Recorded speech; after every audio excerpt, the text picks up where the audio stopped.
Okay, we're live. Good morning, everyone. As long as you're from India, this is still morning for you. We're continuing with our Built Not Born series under the WebEngage Startup Program. It's truly exciting the amount of attention we've been able to garner to the subject of retention. Today, we have here Mr. Rajan Anandan, who currently leads the search program for Sequoia as a managing director. He needs nearly no introduction in the startup ecosystem. He's been around as one of the most prolific and known angels, but he's also not known to mince his words when it comes to building enduring businesses. Very vocal supporter of WebEngage as well as all the action that's happening in the startup ecosystem in a very aggressive way. So, welcome, Rajan. Thank you so much for coming on board. Very excited to have you here. Yeah, thank you, Ankur, for having me. Excited to spend some time with you. Awesome. So, well, let's jump right in. The first thing, maybe, which is a curious subject across perhaps all VC conversations among all the startups I know of, this funding boom that's somewhat introduced by the liquidity, perhaps what's happening in China. How do you see this panning out? Is this here to stay? Is this ending soon? What do you think? Yeah, I think, look, firstly, the ecosystem has come a very long way, Ankur. If you look at, if you take a 1 decade view of the Indian startup ecosystem, right? Absolutely. So in 2010, India had, I think, less than $1 billion of startup funding for the whole year. 2020, that number, which is obviously the COVID year, that number was 10 billion. So 2019 was the highest year before this year, which was about 14 and a half. So it had pretty much gone up, call it 15 times in a decade, because 2019 was about 14.5 billion. And then this year, as you know, we are pretty much now, we're going to end the year at north of 30 billion. So it's doubled from the previous peak, which was 2019 to 2021. And it's obviously, if you look at a 11-year period, the total funding into the Indian startup ecosystem per year has gone up 30 times, right? So now that's driven by a couple of things. Clearly, one is what you just mentioned, which is massive amounts of global liquidity, driven by the fact that there's, essentially trillions, tens of trillions of dollars at negative interest rates. So capital looks for returns, and private markets, over the last 20 years have delivered very strong returns around the world. I think, but that's not the only reason, right? I think there's two or three other reasons. The other reason is, look, the Indian domestic markets are getting deeper, right? So if you go back again a decade, India had less than 100 million users. Today we have 600 million monthly active users, over 500 million daily active users, over 20 gigabytes per user per month of data.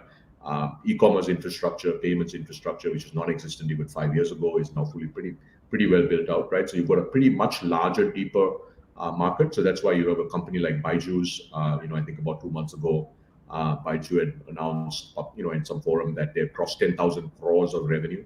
Right, so that's like serious revenue, right? So the domestic markets are getting deeper, but also, we've shown that we can build India to the world companies, right? Much like WebEngage. The Freshworks IPO obviously was super exciting. So that's been so deeper markets. I think the other important factor is the quality of our entrepreneurs is getting markedly better. I think every year the quality of our founders gets better, and investors notice those sorts of things, right? Because you kind of see these companies scaling and so on and so forth. And I think the third one really is exits. For a long time, India really didn't have exits, but this year, IPOs especially, right? I mean, if you look at it before this, the big exit that the Indian ecosystem would talk about was the Walmart acquisition of Flipkart. But outside of that, I mean, there were a bunch of secondaries, including Oyo, where investors were able to get some returns. But this year has been very different, right? We started the year, just if you look at the Sequoia portfolio, not looking at everybody else, Indigo went public. It's valued at over $1.5 billion. Then you have companies like Zomato and Freshworks and many others, right? So just within our portfolio, Truecaller is another Sequoia Capital India investment, right? That went public in Europe. So you've seen and you've seen many more, right? So I think exits, which have been quite elusive in the Indian market, have started to happen, and I think it started to happen because companies are just getting to be of a size and scale, right? You look at a company like a Nykaa or a Policy Bazaar or a Zomato or a Freshworks. These companies are now at a reasonable size and scale. They're growing very nicely. So all of this pretty much has led to I think an extraordinary level of excitement about. By the way, not just India. Okay, so India is at 30 billion. China year to date is at over 80 billion of startup funding this year, and the US has crossed 200 billion, right? So it's not just India. I mean, Sure. globally, there is a Yeah. boom, in startup funding in every single country, right? I mean, actually, we as Sequoia and especially as Surge, which is our seed program, we are active investors in, let's say, a country like Bangladesh. Sure. And also, we have not made an investment yet in, Pakistan, for instance. But if you look at, pick your favorite country, right? I mean, basically, funding is off the charts in almost every single country where there's sort of some meaningful number of startups. So I would say those are the things that are driving it. But I think the other question maybe you didn't ask, which is, will this last? Look, nothing That's what I that was goes about up to this ask, right? quickly. Yeah, I mean, look, nothing that goes up this quickly lasts forever, right? I mean, these tend to be, they come in cycles. We are clearly now at a peak we've never seen before in terms of a cycle. So I can't tell you when, but at some point it will correct, and when it will correct, it will be a pretty significant correction. We don't know yet what's going to trigger it, but even if you look at yesterday, right? I mean, the U.S. public markets were down 10-15%. The tech stocks were down 10-15%. The largest tech stocks were down, I think, between 5 and 15%. So we don't know when it's going to happen, Ankur, but it will correct. And when it corrects, it's always a very significant correction. So I think for startup founders who are raising a lot of capital, I think the most important thing right now is, please don't spend it. It's a great time to be raising capital, but you shouldn't spend it assuming that this is going to stay this way for a long time. One thing you can be sure of is it will not stay this way for many years to come, because we will go through. I mean, these are just cycles, right? I mean, funding booms, funding busts. I mean, these are just cycles. We are right now in the boom part of the cycle, and there will be the next part of the cycle, and that cycle tends to be quite painful. The good news is, though, if you're raising, it's a great time to be raising capital. If you're fortunate to be able to do that, I would say raise a lot of capital, but be very, very thoughtful about how you spend it. So that's where I'll get to some of these questions. You've already answered the part around the cycle being a little different, but not ultimately very different, because it will come down. So, in terms of the quality of founders that you've observed over the last several years now, have you seen a substantial? You said that the founders are much better in terms of the quality of talent, but the maturity of building enduring business versus grow at all costs in a quick fashion. Do you see that really meaningfully happening? Yeah, no, absolutely right. I think, look, when I say the quality of founders is improved, so let's maybe double click on that, right? I think firstly, look, a lot of founders who are starting up today are either second or third time founders. We're seeing quite a number of them, or they have actually, been in a sort of spent several years. Could be 2 years, could be 5 years, whatever. In a unicorn company, or what we call an academy company, right? A Google or a Facebook or an Amazon or a Flipkart, right? So if you look at Freshworks, for instance, right, there have been over 50 SaaS startups that have come out of the Freshworks family, right? Now, Right. almost all those founders who are coming out of Freshworks have seen, whether it's 2 years or 5 years, and some of them have been there even longer, have seen that journey of Freshworks, right? And what that really does, Ankur, is you're not starting with an open slate, right? In many ways, Girish and his co-founder who started Freshworks, they came from Zoho, right? They had built and sold SaaS products at Zoho. So when they actually launched Freshworks, they knew how to build products. They knew enough about GTM to get off the ground very quickly.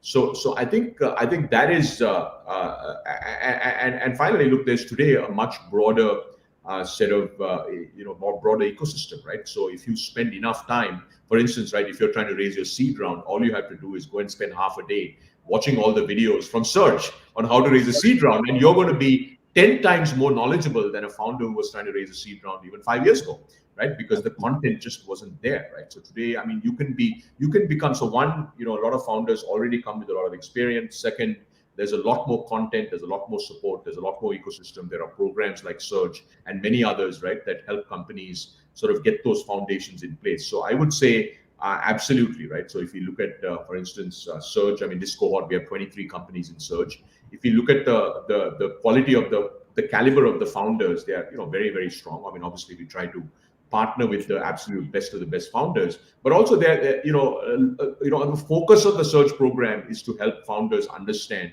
how they should go about doing the right things early in their journey, to build, to increase their odds, right, of building an Absolutely. enduring company. Look, the reality is very few companies, Ankur, end up becoming enduring companies, right? That's Firstly, what the very, point very led to. few startups actually end up being successful. And of the successful startups, even much, much smaller percentage become enduring companies. Now, all this being said, it's easy to get carried away when there is so much capital, right? It's easy to make a decision to actually drive for growth before you get to PMF. It's easy to drive for growth and not retention. And it's easy to, basically, if you've raised $20 million, you start, burning a million and a half a month because you think you have 18 months of runway, right? Now, that's a risky strategy because number one, growth without PMF is the fastest way for you to kill your startup at seed or Series A, right? A lot of companies, not a lot, many companies that raise Series A don't have PMF. So what they think they can do is actually raise this capital to further drive growth and raise their next round. Problem is, at Series B,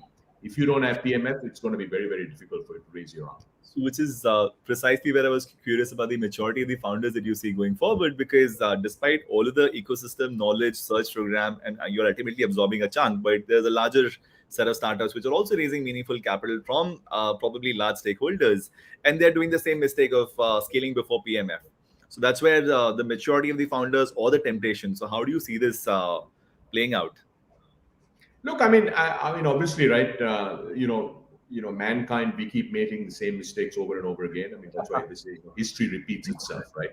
Obviously, the smarter, the smarter, more thoughtful, more learned people try to not make the same mistakes over and over again. Yep. But look, it's absolutely, there are companies that are making those mistakes again. But at the same time, look, there are companies that are building very thoughtfully, right? Building the right way. Like for instance, right, like at Surge, we're very clear, Ankur, that until you get to PMF, you should keep your team very, very small. You should keep iterating. You should not try to drive growth, right? So because until you have PMF, what's the point of driving growth? Because all your growth is going to be non-sticky, right? I mean, you guys, your whole mantra is retention, and quite frankly, that's what it's all about, right? I'll tell you an interesting example. We had a company, I can't tell you what name it is. It's a consumer internet space. That we had invested. We invested in the company pre-launch, and this company raised a very large Series A when they had 50,000 users. But the retention metrics at 50,000 users, Ankur, were world class, better than world class, right? So you can look at two companies, and I can tell you, right? At Sequoia, we invested seed, Series A, B, C, D, etc. Let's say we're looking at a company at Series A, and you have two companies in the same space. One has 50,000 users with world-class retention. The other one has 5 million users with very poor retention, right? And let's assume both teams have pedigree teams. Let's assume that both, they come highly referenced and so on and so forth. They're obviously going after a similar market, so the market size and all that is quite large. Which company do you think Sequoia Capital will invest in? Sequoia Capital India. It's a pretty obvious. You're going to invest in a 50,000 user company that has very strong retention, because that is a much more viable consumer proposition as opposed to the 5 million user company. So we do, by the way, still see startups that are driving more the let's get to growth with low retention, and that's just not a winning strategy. Okay, it just hasn't won anywhere, and it's not going to win. So what I would say, if you're a founder who's listening, you're in that camp of you don't have PMF yet, but you're driving for growth, either because you think that's going to help you raise your next round, or because you've already raised a Series A or maybe a large seed and you're driving for growth. That is not a good strategy. So that's as blunt and as straight as it can get. I hope I can quote you and extract this piece out and make sure every founder in town hears this, because we see this happening all around us at the moment. And I'd love to change that for the better, because a better success rate for startups is all good for the ecosystem, right? So since we're talking about the ecosystem, you've covered the quality of founders. What's your current view on, and given that all that enabling infra is now in place, in your side, what are the blue oceans you see now emerging? Because look, India is one gigantic blue ocean. Okay, so let's start with why I say that. Okay, we have 600 million Indians on the internet. That number is going to get to 1 billion by 2025, right? So by 2025, which is only 4 years from now, Ankur, you're going to have 1 billion connected Indians who are probably going to consume 25 gigabytes per user per month, and we're going to spend 6 hours per day online. Okay, that is one gigantic user base. Okay, that is 3 times the size of the US consumer internet user base, right? So that's number one. I think number two, as you said, look, payments infrastructure is fully established. We think UPI is now, thanks to UPI, we have the most advanced digital payments ecosystem in the world. And thanks to frameworks like Account Aggregator and Open, we're also going to very quickly have, over the next few years, the most advanced digital lending ecosystem in the world, right? So sort of the fintech enablers are sort of all being put in place. As you know, thanks to Amazon, Flipkart, and the many other e-commerce companies that we have now, and the logistics infra players like delivery, today you can pretty much ship to any pin code in India. We have 630,000 villages. You can ship to any village within a few days, right? And of course, any metro you can ship pretty much in. So all of that stuff is in place, right? So with that in place, so let's take a look at some spaces that we have considered to be very quote unquote, like the done spaces, right? E-commerce. If you had asked everybody 2 years ago, they would have said Amazon, Flipkart, impossible to compete. Nykaa just went public, $15 billion market cap, right? 1 lakh crore market cap, right? And clearly the leading player in beauty commerce, right? You look at a company like a Meesho, which is going after essentially a horizontal play, right? I mean, if you had even asked me a year or two ago and said, can somebody credibly try to build a very large scale horizontal e-commerce platform in India, everybody would have said no. I mean, how do you compete with Amazon and Flipkart? But Meesho is giving it a pretty good shot, right? So that's a very, very crowded, not crowded, but a very established space with some massively entrenched competitors, right? And you're seeing sort of the next generation of innovation, right? Now, I want you to imagine an India with 1 billion connected users, right? I mean, of course, we're going to see many more, specialized, right? Now, they won't, I don't know how many more companies we'll see like Meesho that are going to go after, but, whether it's, social commerce, whether it's vertical commerce, whether it's, private label brands, right?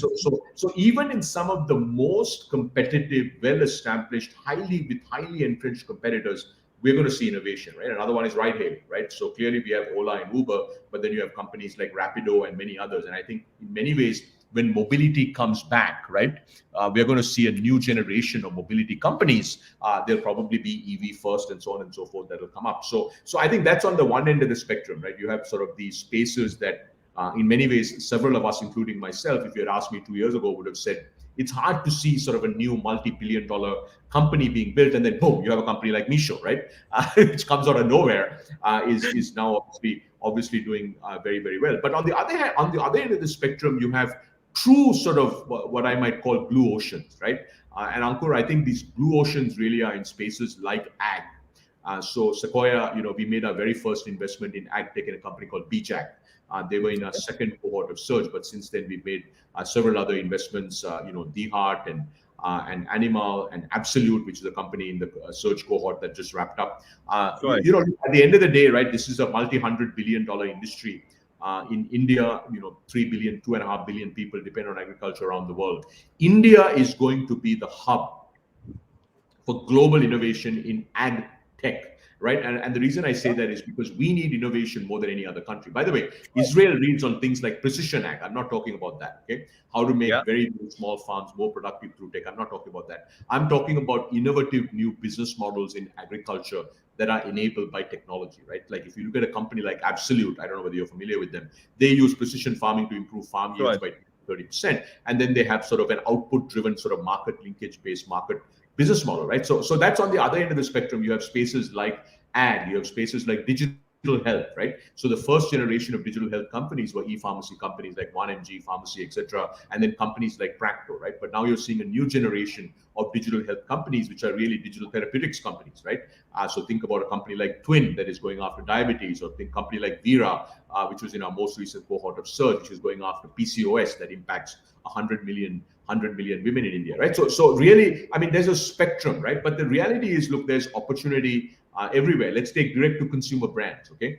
I mean, the fastest unicorn India's ever seen, in 0 to 6 months is Mensa, right? Mensa is basically an aggregator of direct to consumer brands, right? So you see MindGlab, that I think the most recent round, they became a unicorn. You'll see several other unicorns in D2C. But the reality is, look, I mean, India doesn't have enough brands, right? And millennials, especially this new generation of Indian consumers, they don't want to buy the brands that I buy, right? Or for that matter, your parents buy, or, and your children certainly aren't going to buy the brands that, whenever you do have children, will not buy the brands that you're going to buy, right? So this is going to lead to, a large number of, if I was to guess, I would say by 2030, which is only 9 years from now, right? We are going to have several $10 billion market cap consumer product companies. Okay, so I'm talking about house of brand companies, right? Now, some of them may get there through sort of the Mensa and Global Bees approach. Others will actually get there through, build a brand like a Mama Earth, and then actually, evolve into sort of many different brands over a period of time, right? So we have a company called, we have a company in our portfolio which, they haven't announced this publicly, so I can't say which one. It's a consumer brand company in search. Ankur, fastest 0 to 100 crore company that In terms of Indian revenue? startups have ever Wow. seen. Okay? Fastest 0 to 100 crores. And you know what the magical thing, Ankur, is? At 100 crores of revenue, they have 30% PAT, profit after tax, positive 30%. Okay, it's insane. They raised $2 million from Surge. When they raised their Series A, they had $3 million in the bank. Why? Because they haven't burnt any money, right? I mean, they're 30% PAT. So I think that is all the domestic market. But then actually the real startup story in India is the fact that we are going to actually have global companies built out of India, right? I mean, you guys are obviously a SaaS company, so you guys live in the sort of the SaaS world. But if you look at the SaaS and dev tools sort of ecosystem, right? Today we have about 12 or 13 SaaS dev tools, companies like Postman and Dhruva and Freshworks and iCertis and Innovation. I mean, that group of companies, right? There are about 12, 13 of them, right? There are unicorns today. But the reality is, look, by 2025, we'll probably have 50 SaaS unicorns. Like 3 years ago, Ankur, we had said India would have 100 unicorns by 2025, right? We're already over 70. So we're already up to there. if the markets hold, now, by the way, if the markets hold, because the markets will correct, we just talked about that. We could get to this the 100 unicorn number by 2023, right? Maybe it'll happen in 2022. So clearly by 2025, we're going to have many more than 100 unicorns. But I think it's fair to say that we could get to 50 SaaS unicorns, in 4 or 5 years from now. And by the way, I'm fully betting that, WebEngage joins that club, and you're going to be a unicorn with hundreds of millions of dollars of revenue with ARR, right? Because I'm actually much more focused on revenue and sustainable revenue and things like that. So anyway, long answer to your question, but look, India is just getting started, right? Because, one of the things that happens is, look, let me give you an interesting stat, okay? 10 years ago, we had 0 unicorns, Uncle. 0. Today, we have over 70 unicorns. In fact, this year, we've had 35 new unicorns, right? None of us can imagine what 2030 is going to look like. None of us. Nobody can imagine what it's going to look like. What I can tell you is 2030 is going to be bigger than any of us can imagine in our wildest dreams. Okay? So and the reason is because there is opportunity everywhere. Everywhere. And I think the key thing, though, is you have to really build products that are distinctive, that meet real user needs, right? So, by the way, that doesn't mean you should go launch another edtech company, right? So today, if you ask,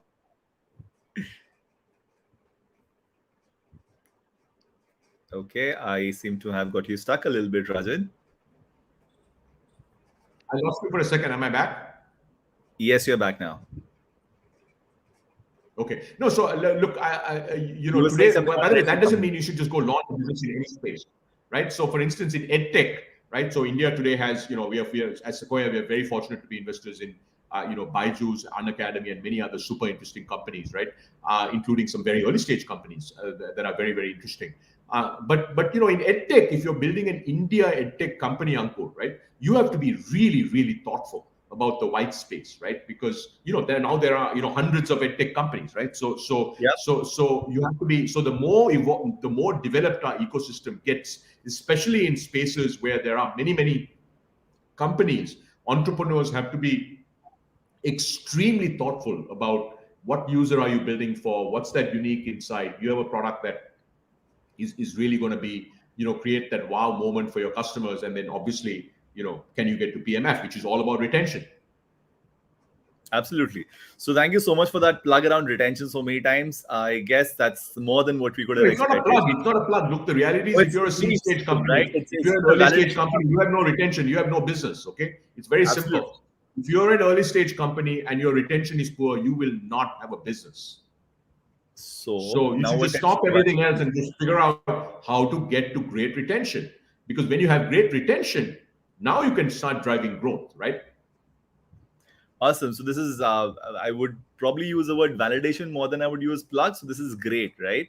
So I would get to the point. I mean, from what you say about the ecosystem and the way the state of affairs is right now, the founders listening to this might get a little worried because the smartest of people probably want to go start their own companies now. They don't want to be working for somebody else. And that's what gives me the next phase or next theme, part of the theme, as to when you're building a company in this ecosystem and you want to build an enduring brand, there are multiple elements that would get to it, right? So maybe the whole idea of deploying capital very fast and yet sensibly, do you have a framework that you think might just be an appropriate one to do? Because people are now being forced to raise larger amounts of capital than they could normally desire or handle. But should a founder say no to capital? Should he have a playbook on accepting a large bunch of capital and then deploying it well? How do you see that as the choice to be made? Yeah, firstly, by the way, I mean, there's a there's a session that we run in Surge that is now public because we've had this session Yeah, I was with hoping so. external forums. It's called How to Raise a Seed Round. Okay, so actually, there's a way to think about how and when you should raise funding, right? It's not just raise funding just because it's available, right? Because so what I would recommend is just go do a search on how to raise a seed Yes, round by search, and absolutely. you'll find the video and you can watch that. But the net of it is, look, it is a good time to be raising capital. Not for, and by the way, just because you read, the other thing to keep in mind is it is not an easy time for every company. Okay, because people will read the news and say, oh my god, it's going to be super easy to raise around. Not necessarily, right? It's an easy time for some kind of companies, right? If you're in a strategic space, if you're pedigreed founders, if your early metrics are very strong, right, then of course it's going to be very, very easy. But then, for instance, if you're in a space that is new. I'm sorry, Rajan, I lost you again for a few seconds. Ankur, this connection keeps going back and forth. Yeah. Yeah, that's what I'm a little confused by. I'm not sure whose connection this is, but for now we're able to hear you. And I'm not sure what the source of this error. No, it's not my connection. I mean, my network seems to be working pretty well. But anyway, let's keep going. So look, I think the short answer is, if you need capital, you should absolutely raise capital because you need to have capital. I think if you don't need capital, but there's a lot of inbound interest, you should think about whether you can raise capital, but make sure you raise it from the right investors, right? But obviously, you also want to make sure you're thoughtful about things like dilution and whatnot. I mean, look, it's good to have 2 years of runway, right? If you can have 3 years of runway, I mean, that puts you in a very, very good position. But if having 2 years of runway is sort of what we recommend to our founders, right? But on the other hand, look, keep in mind that fundraising is not the objective, right? The objective is to build an enduring business. And so, as a founder or as a founding team, if you're spending 90% of your time fundraising, I mean, who's building the company, right? And keep in mind, like, once you raise funding, your requirements also go up. It's funny, right? Ankur, I mean, we have in Surge, we have many of our companies actually end up raising Series A's, and many of them raise very large Series A's. But keep in mind, once you raise a Series A, you have to put a board in place.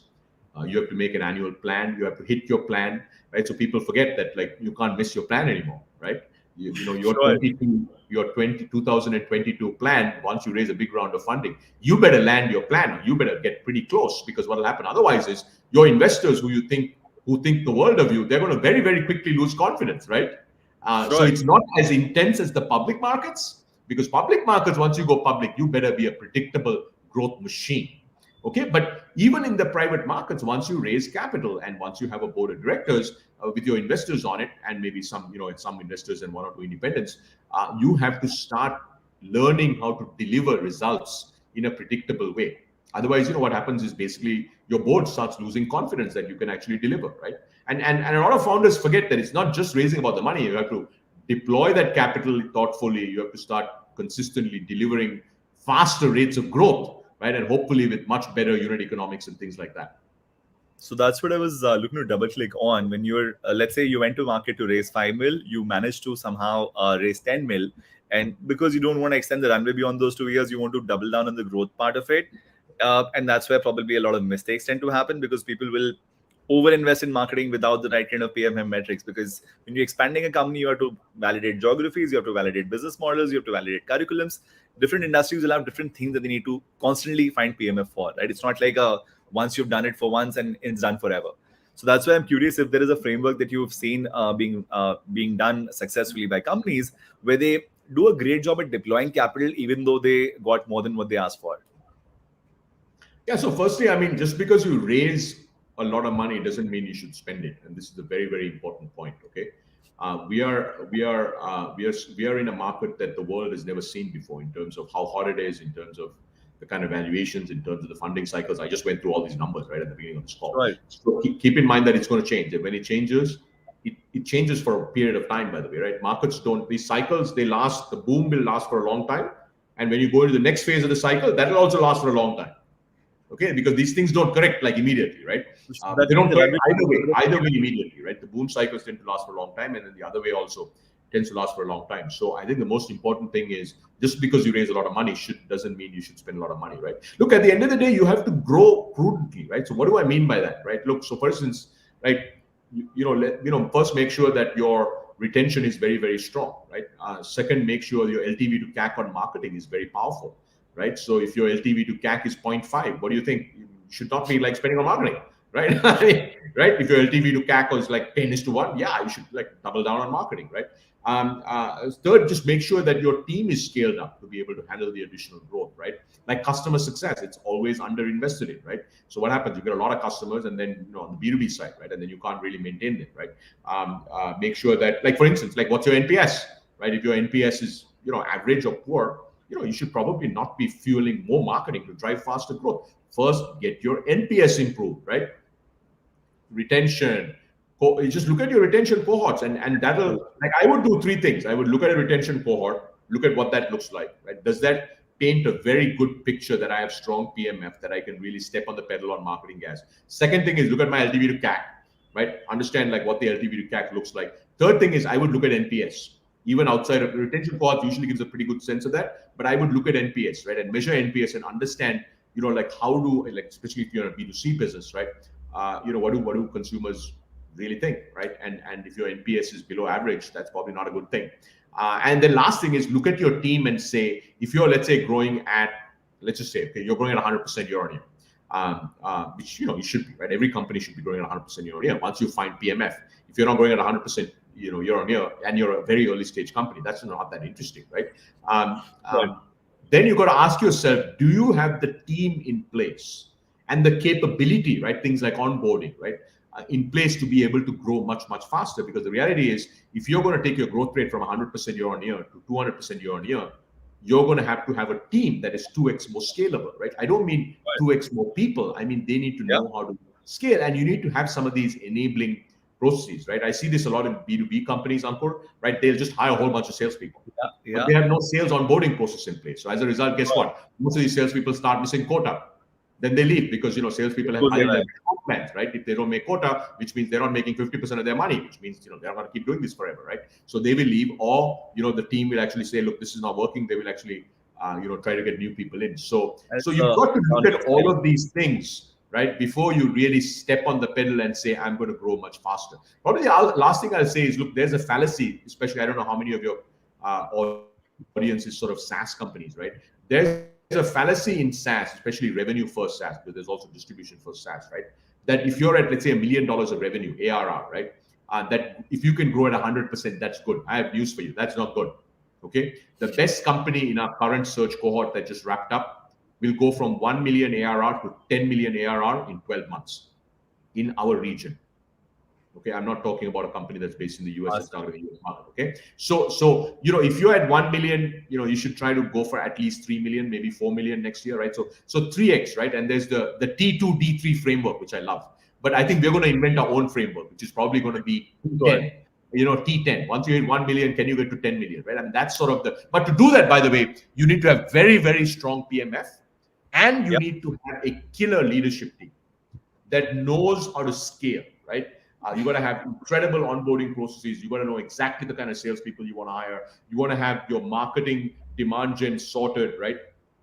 You got to make sure that your retention and all that is working, because your NR. The only way you go from, let's say, in SaaS, Ankur, if you want to go from 1 million ARR to 10 million ARR in 1 year, the only way you can do that if your NRR is very, very high, right? Your net revenue retention has to be 130, 140, right? And by the way, that requires retention, right?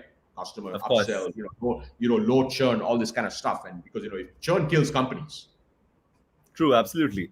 But tell me something, Rajan. Now, most of the things you spoke about in terms of internal metrics is making me focus on my stuff. But typically, the reason most founders would give for going a little exuberant with their spends, perhaps, is how the competition is operating and how the fear that this category might be taken by somebody else, right? And then that might be a compromise for my potential.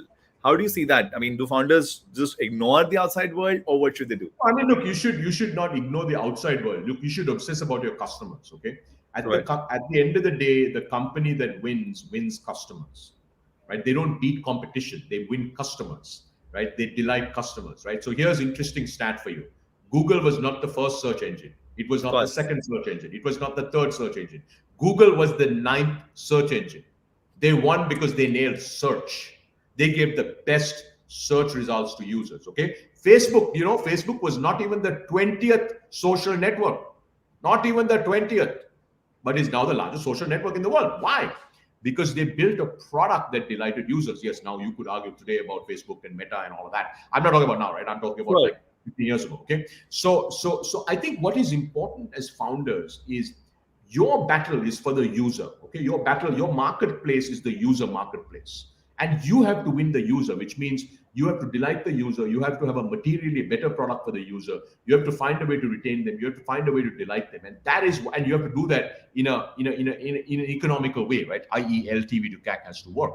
Now, so absolutely, you have to be extraordinarily focused externally, but focused on the user. What Sure. happens to companies? By the way, I'm not saying don't worry about the competition. Absolutely, you should track the competition. You should understand the competition. You should figure out what they're doing well. You should learn from the competition. Andy Grove had this thing called "Only the Paranoid Survive," right? Yeah. Absolutely. But being paranoid and only focusing on the competition means you're going to lose the user battle, right? I think this Amazon philosophy, right, which is obsess about your customer. It's about customer obsession, right? If you obsess about your customer and you genuinely do, you will eventually win. Because, and I've seen this in market after market after market after market, right? And because at the end of the day, right, if customers love you, I mean, they're going to use you, right? And then your unit economics are going to be better because let's say your LTV to CAC is much better than your competitors, so you can actually grow sustainably, right? And that we've seen in market after market. So I think too many founders get carried away with this company raised this much money, that company raised much more money. It's like, look, why don't you focus on your customers, and why don't you focus on your team and build products that they're going to love, your users are going to love, right? So, but that's the part where you mentioned the team, which is scalable as I a mean, think important. about Nika. Think about Nika, Ankur. Nika has built a 15 billion market cap company despite Amazon and Flipkart. Sure. I mean, think about it. I mean, you Yep. want to talk about competition between those two players, right? The cash burn used to be, I don't know what the numbers are now, but I'm hoping they're much lower, right? They used to be over $3 billion a year. $3 billion Sure. a year cash burn, okay? Hmm. Between the two big players. And here's a company, I mean, if Nike, all they did, if Falguni and her team, if all they did was worry about competition, would they have built Nike? Absolutely not, right? Because the only No, thing sure. that will So, tell you is, please don't even go there because it is so competitive. No, they of focused on course. the user, they built a distinctive value proposition, and they executed very, very well. And I think that's important. So the part I wanted to zoom in on was when you mentioned about the leadership team and the kind of team or the people you need to bring together is the part where, given the way there are BMWs now on offer and there are 100 and 200% salary hikes being given, I mean, one could choose to say that, okay, I'm going to look down and focus, but your key management personnel or the team members will get temptations and will probably get distracted. So how do you deal with this in the scenario that it is today? Yeah, so I think, look, it is important that you have to be competitive, right? So in fact, today, if you ask me, what's the reason to raise funding? It's actually so that you can be competitive on salaries. Okay. So if you're not competitive on salaries, I think it's very difficult to retain talent because you can't be uncompetitive, right? So unfortunately you have to be competitive on salaries. However, if your only value proposition is money, Sure. you're only going to hire mercenaries. And Yep. mercenaries, unfortunately, don't build enduring companies, right? Yes. So what you want is missionaries, not mercenaries. And missionaries, interestingly, Ankur, by the way, missionaries also don't work for free, okay? This Of idea that course. missionaries are going to come work for you for free, I mean, that's fallacy, okay? But Yep. missionaries, they work for mission and they work Yep. for great culture, right? So what you got to do as a founding team, as a leadership team, is one, make sure that you're competitive on comp, because if you're not competitive on comp, it's very, very There's no difficult, way out. right? Second, though, what's much more important is make sure that you're a missionary company, right? You've got a mission that people are inspired by, that you've got a culture. I am astonished at how bad Glassdoor ratings are for many startups. This is what's If I worrying, see a right? startup that's trying to do crazy things to attract talent, first thing I do is I go and check the Glassdoor rating. Yeah, yeah. The Glassdoor, I mean, there's a high correlation between terrible Glassdoor rating and doing crazy things trying to hire talent, because like nobody wants to work with this company. The only way you can attract talent is you have to pay a lot, right? So that's not what you want to be doing, right? I think what you want to be doing is you want to be having, make sure you have a great mission, right? Make sure you have a great culture. Like, I'm amazed, like how many startups measure employee NPS? Okay, the average employee NPS in India, X to 10X, which is a company that Psyche, Neeraj and Vinny Bansal founded, right? Which is fantastic, by the way. If you're a Series B plus funded company, or even otherwise, right? Just trying to measure your employee. If you have more than 15 or 20 employees, measure your employee NPS. Okay, if your eNPS is below 40, you're going to have retention problems, and your problem is not comp. Your problem is your company culture is mediocre. If your employee NPS is below 20, you're in deep shit. Okay? Yeah. Because nobody wants to work in a company. Nobody wants to work in a company. So, and your problem really isn't comp. So I think these are the fundamentals of talent, right? And talent management that companies have to do well. So number one, you have to be competitive on comp. So make sure you're competitive on comp. But then much more importantly, right? Have a mission that people get inspired by. Build a company culture that's amazing. Make sure, by the way, the number one driver of employee NPS, Ankur, is manager NPS. If a manager's NPS is below 40, he's a terrible manager. People are going to leave. By the way, people leave managers, not companies. Yeah. Okay. Sure. Anyway, so I think, at the end of the day, right, it's like you're not attacking the root cause. The root cause is nobody wants to work in your company. That's a bigger problem. That's a much harder problem to fix, by the way, that you can't fix by just throwing money at it's not just compensation. But compensation does remain have to be competitive, without which the rest of it they have to be competitive, right? And I think, as I said, right, like one of the reasons to actually be, raise capital now is because, let's say you're a seed stage company, okay, and your co-founding team is not 5 people, or 3 of which are engineers, right? Which says you can actually build and ship by yourself. So let's say your co-founder, two-person co-founder, right? An engineer and a GTM person, right? And let's say I'm just going to pick something. Say you're going to launch a SaaS company, or you're going to launch a new consumer internet company or gaming company. The reality is you're going to have to hire 5, 6, 7 people, right? It used to be 10 years ago, let's say, right? Even if you raised a 50 lakh angel round, you could actually build a small team and you could build something and you could ship it.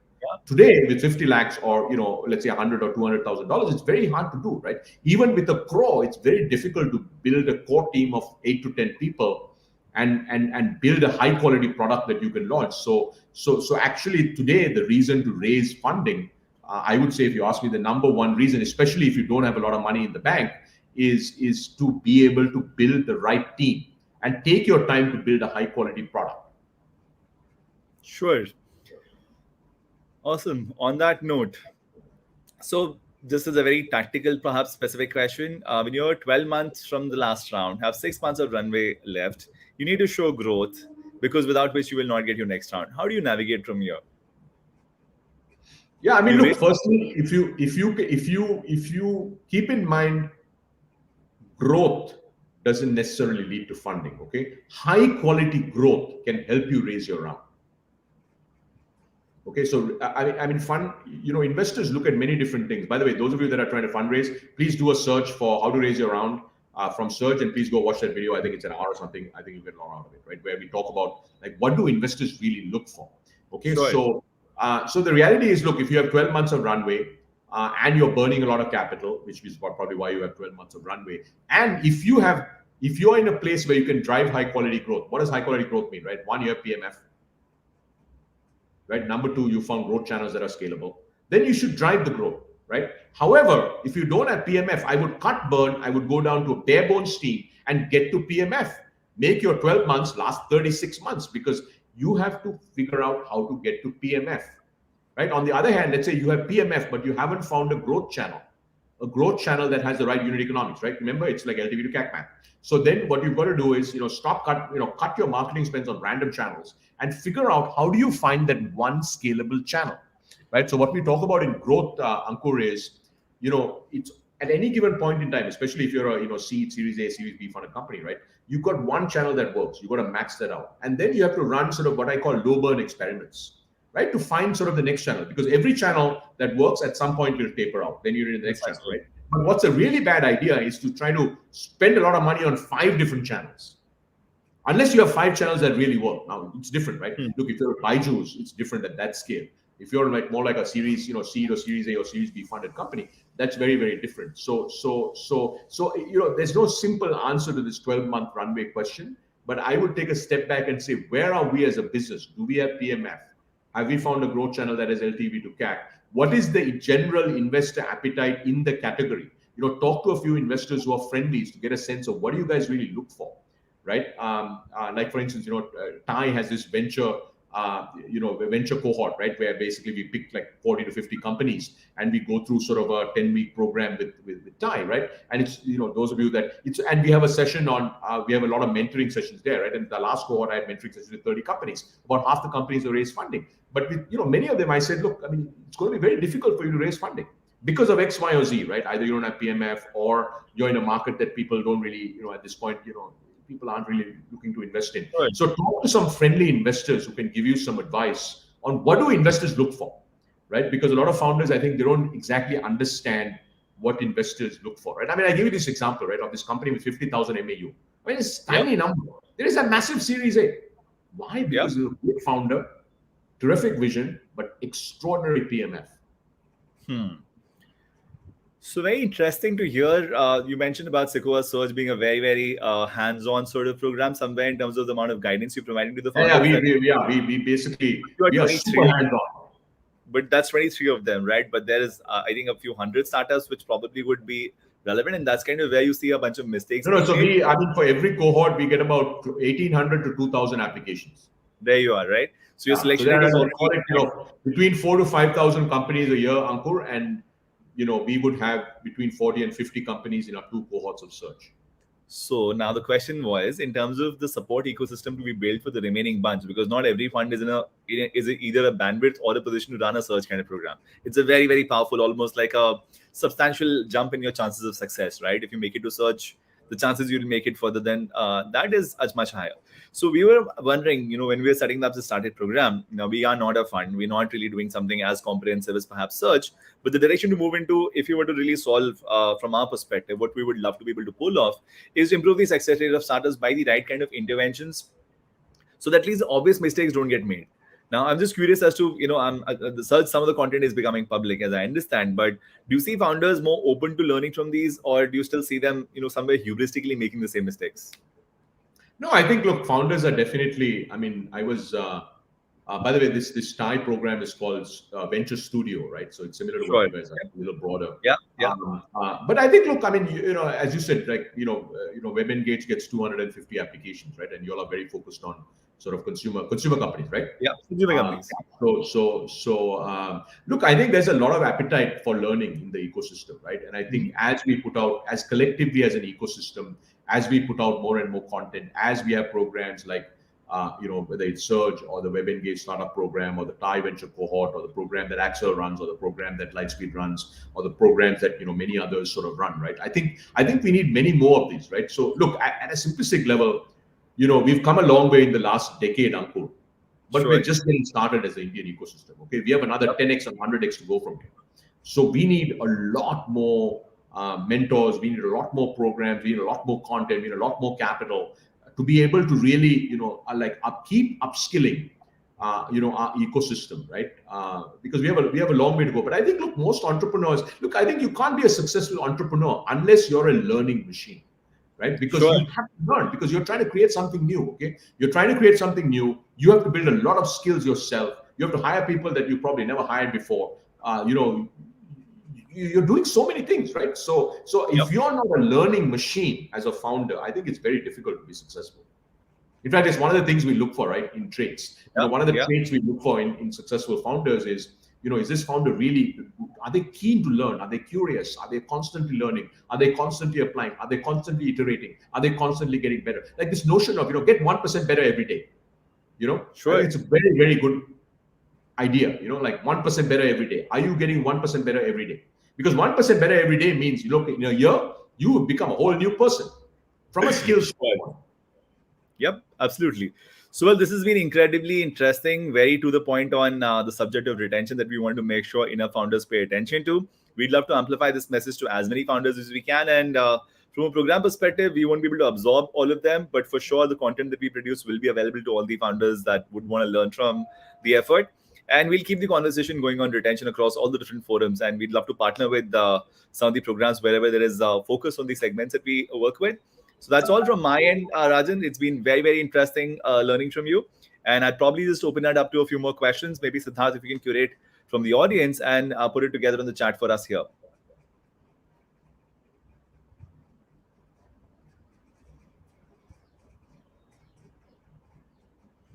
Okay, I see a question. The landscape would continue to grow, and if you can read that as well, right, Rajan? Yeah, I can see it. Yes, so maybe so for the benefit of everybody, India and unicorns, will this landscape continue to grow? And once you're a unicorn, how do you see retention strategies evolving for unicorns as opposed to for early stage companies? Yeah, I mean, look, the landscape is absolutely going to continue to grow, right? Now, keep in mind, though, just because you're a unicorn doesn't mean you'll stay a unicorn, okay? Data from China shows, China has over 200 unicorns, that 20% of Chinese unicorns fail. I don't mean they go from being a unicorn, meaning they're valued at $1 or $2 or $3 billion to being valued at 500 million. I mean, they're valued at over $1 billion and they go to zero. Okay, so just because you're a unicorn doesn't guarantee you success. Okay, it is just a milestone. Somebody has valued your company at $1 billion or over $1 billion. Okay, actually, as a unicorn, look, retention is important at every stage. Why is it important, right? Because keep in mind, let's say you're a consumer internet company, right? And you get to a certain level. Let's say you get to 5 million users. Okay, that's your core TG. Now you have to find new TGs, right? Then you have to find another user base of 10 million, but you have to find PMF in that user base, right? Secondly, let's say you're an e-commerce company, example, right? At the end of the day, for an e-commerce company to be successful, you have to have your customers buy more and more products. If they're only going to buy one product from you a year, it's going to be very successful for you to be like the next Amazon, right? But if let's say customers are doing 12 orders a year, one order a month, and the average order value is quite high, what's that about? That's about repeat purchase. What's that about? It's about retention, right? So I would say, look, retention is super, super important across every stage of the company, but you have to think about it slightly differently, right? So why is retention important for a seed stage company? Because you have to get to PMF. Why is retention important for, let's say, a pre-IPO company, right? Because if you're gonna, let's say, if you're at, I don't know, let's just pick a company, okay? Let's say you're at $10 billion of GMV with, I don't know, call it $1 billion of net revenue, and you're growing at 50% year on year, right? Which means you have to win in many, many new categories. You have to dramatically improve your upsell rates. You have to dramatically improve your cross-sell rates. All of that stuff is really retention. But keep in mind, look, one of the big fallacies we have is, or people completely fail to get this, is that becoming a unicorn doesn't guarantee you success. It does increase your odds of success because you've been able to successfully get somebody to value, an investor or set of investors to value at over $1 billion, right? But doesn't guarantee you success. 20% of Chinese unicorns fail. I mean, go to zero. So the term that was used for this was called unicorps. So no, I mean, look, it's look, that's why it's very, very difficult, Ankur, to build a truly enduring company. Yep, absolutely. There's so many elements go into it. So right? Siddhartha had another question, which is, in a cluttered market space, absolutely. I gave you the example, no? This company where we that raised a Series A, one of our seed stage companies. I mean, they had 50,000 monthly active users, guys, but with great retention in a whole new space. I mean, it's a space that not everybody was following, right? And there was massive excitement from investors. Why? Because there was strong retention. But now that we speak about this is a question which I realized. When you're entering new categories or new geographies, you're perhaps trying to educate the customers and build that whole category from scratch. Somewhere or the other, the initial behavior will have to adopt and evolve. So, for instance, when an Uber came into the picture, my usage was perhaps, let's say, once a month, but over a period of time became 4 times a month. So Yeah. how would you balance this whole act of retention? If you obsess about if I'm not getting my repeat orders within the first month or second month, I don't want to do that category. Then new categories would probably struggle to get created, right? So how do you see that balancing out? No, firstly, you have to create one category before you go create multiple categories. Okay. I mean, like that's the point, right? I mean, like I But think that's what also happens a sometimes. geographic angle to it, right? When a No, you Swiggy have to pick expanded. your geographies, right? I mean, you have to pick your geographies. I mean, like, look, the reality is if you're an early stage company, you can't win like globally, right? I mean, like, let's say Sure. you're a SaaS company, okay? If you're a cross-border SaaS company and let's say you want to go global and your biggest market globally is the US, if you want to try to win the US, it's very difficult for an early stage company to try to win the world because just winning the Sure. US is going to be very, very hard, right? So I would say, look, I think prioritization, sequencing, all of these things are very, very important, right? Because trying to do too many things at the same time is always a recipe for failure because it's very tough to execute. Sure. So for a consumer company, you would say that choose your geography, choose your category, create that, solve for PMF, then maybe expand to a new geography with the same category, then perhaps Yeah, and expand then to a new. exactly right, and then try to figure out how to get to PMF. And look, at some point when you've got management bandwidth, you've got a much larger team, you can become like a Freshworks, right? Freshworks has Yeah. so many products. But if you look at the Freshworks journey, Ankur, right? I mean, they were a help desk company for like 4 years. Yep. Then they started adding, and they didn't add 5 products at a time, right? And by the way, some of the products they added, they discontinued, right? So they would Sure. add products, they would make it work, then they'll add more products, they'll make it work, they would kill some products, and you just keep going, right? But I think sequencing, prioritization is super important, right? So we have a company called Skillmatics, right? Skillmatics is this amazing D2C company out of Bombay. You guys may know them because you're based in Bombay, Yep. right? I'm a I mean, customer. Skillmatics is really focused on the US. I mean, right? Sure. So they initially started they were selling in India, but then they found that Amazon as a channel works for them in the US, and they're just doubling down on Amazon US, and then boom, they'll do several hundred crores of revenue this year. Wow. So yeah, that kind translates into PMF being more of a culture thing, perhaps in the company, that you have to keep looking at this every time, every geography, every category. You don't. It never ends, really, right? Because even if you're a public company, you will want to expand at a certain pace, and you will want to find those opportunities of growth, which will be experiments, which will give PMS. Sometimes they'll get killed. So somewhere a culture thing then. Sorry, say that again, Ankur. I missed it. I'm saying it's somewhere a culture thing for a company to institutionalize the whole idea of repeatedly chasing PMF across all new experiments. Yeah. I mean, absolutely. It's got to be. I mean, it's got to be in the ethos of how you run your business, right? Which is, don't expand until you have PMF. I mean, you get into a new category, make sure you have PMF, and then you can, kind of expand, right? And like Mukesh Bansal, you should host Mukesh at some point, by the way, Well, because he built Mintra, and then he's at KeoFit and all these things. And Mukesh, at Cult, they have a really interesting framework of how they think about this, which is, they want a certain number of users with certain amount of retention, and then they keep going, right? So they have a framework that they built that says, look, anytime we do something new, these are the set of metrics they want to hit, and that would indicate that they're PMF, and then they start scaling it. Fair. Sounds awesome. We would definitely have all these right heroes to learn from in terms of how they look at retention and how the larger bunch of startups could do that as well. So WebEngage, from a technology and data stack point of view, would try to make it's a lot more easy to track and kind of work these metrics. But then again, there's always going to be room to evolve and learn. So this is great. Siddharth, if you have more questions, we can do that now. Okay. Paytm shares. Oh, that's an audience question between Paytm and Nykaa. Yeah, I think, look, I think it's a good question. Look, so first of all, look, I'm a huge fan of Vijay and Paytm, right? Sure. I think keep in mind that, Vijay started his company 23 years ago. So this is not his first rodeo. He's pivoted several times. He's had many near-death moments, right? And also keep in mind that, it's very interesting. I'll give you guys a story. Facebook had just gone public, and I was in New York, where I spend the summers. I used to spend a lot of summertime in New York, and I was with a bunch of my very close friends who are hedge fund managers, and the stock price had gone from issue price of 30 something had gone down to 15 or 18, okay, 50% drop. And the question was, is Facebook a good buy? I said, absolutely, Facebook is a great buy, because Mark Zuckerberg is a phenomenal entrepreneur. This is a very, very powerful consumer platform, and so on and so forth, right? So I think look, what Paytm has that is most powerful is Vijay Shekhar Sharma, right? You don't ever want to. And by the way, like everybody had written off Elon Musk, right? Sure. Everybody had written off Elon Musk 3 years ago. Today, the company is $1 trillion company. Right. So one thing I would caution everybody against is we should not get too excited. At the same time, we shouldn't get too disappointed with 2 days of results. Yep. Okay. So I don't know how the Paytm stock price is going to do over the next week or 2 weeks or 3 weeks. But what I can tell you is that by the year 2030, number one, Vijay is still going to be running the company. Number two, Paytm is going to be a gigantic company that is going to generate extraordinary amounts of cash, right? Because it's a distribution first company, right? When you have 100 million plus users using your payments product, you can do lots of things with it, right? And the reality is some of those things take time, right? And it's a new kind of model, by the way, right? So look, I don't want to comment on the stock price and what's happened over the last 2 days, because, to me, what I try to understand is this company over the next 5, 10, 15 years, can it become a massive company, right?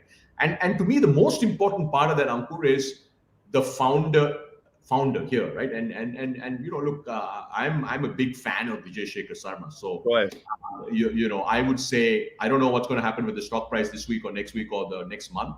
But I think if I think about where is this company going to be 5 or 10 years from now, it's going to be I mean, look, it is already a phenomenal consumer brand. They've done a lot. I know there's a lot of concern about what's happened to the stock in the last couple of days. But I think this is. I think time will show us, right? And also let's keep in mind, right? Everybody writes off some of these companies every few years, right? I mean, Elon Musk, everybody wrote him off like it was 3 years ago. It's $1 trillion company, right? Look at Facebook stock price. There are so many other companies that went public, the stock kind of. And by the way, there are other companies where the stock did really well and then went nowhere for 2 decades. Yep. Right? So I think these are things that happen. Don't be quick to excite and don't be quick to write off. Yeah, so I think as entrepreneurs, is most important thing is keep in mind you're going to have at least 5 near-death moments in your founder journey. Okay, people are going to write you off. You're going to run out of funding. Your team's going to leave. Your biggest competitor is going to raise 100 times more money. You're going to have massive lawsuits. I mean, I don't know what's going to happen, but like every founder who's been successful has had 4 to 5 near-death moments, and I mean almost literally dead. Right, the company's almost dead, and you've got to be able to work through that. Right, so you've got to have resilience. You've got to have mission. You've got to be able to hold yourself together and be very, very strong. And keep in mind, this is a multi-decade journey. Okay, Vijay's been at it 23 years. But those of you that know Vijay, he's just starting. So, so I haven't answered exactly your question. All I can say is, don't let it deter you one way or the other. Stay focused on only one thing, which is your mission. And the second thing is focus on your users and build products that your users are going to absolutely love. And if you do that, you're going to make it. This has almost been a super power-packed session for the last 1 hour. Thank you so much, Rajan. The one last question I'd love to ask you is... I've got to wrap up here. It's 12:02, Ankur, so I got to go. All right, super. So I'm going to ask you offline about the more names I should invite, but thank you so much for this. All right, take care. Great to see you, Ankur. Thanks, everyone. Bye-bye.